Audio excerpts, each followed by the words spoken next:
شيء جري أنا قرصدي وحاسيه هاي ذي نينك نين سومالية ذا حبر قدروا هاي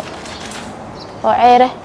وقرصدي إلهي أولادنا كلاسية أفرع عيال أسكنوا إلهي إجسية بعدين نويل كوركي سله صدق قبل أن يجوجان حبضوا يفتقوا صدع هذا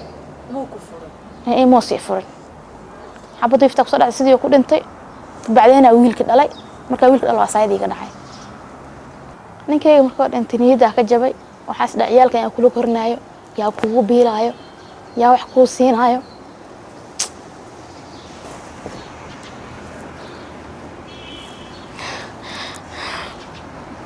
بعدين ما صوت تهريبية مناي ماذا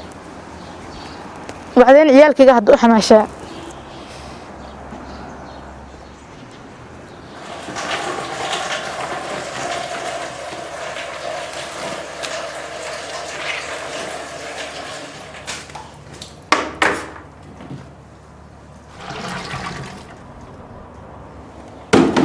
حاكو دارتي قبر إلا الله تايقا سو هريسي ودن كان سو تهريبتي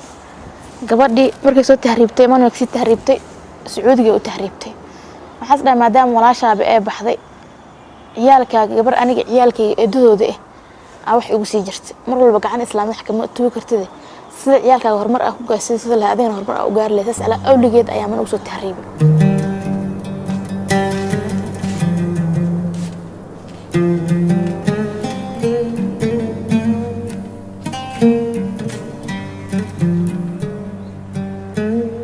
There are three main ways in which domestic workers come to Yemen, affecting their employment and living conditions.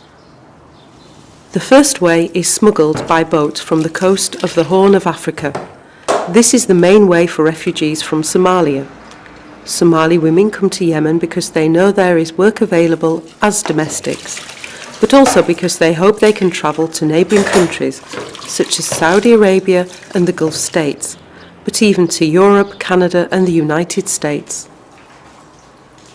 Somali women are employed for cleaning tasks and never live with the family or their employers. Their status in Yemeni society is low and they suffer a lot from discrimination.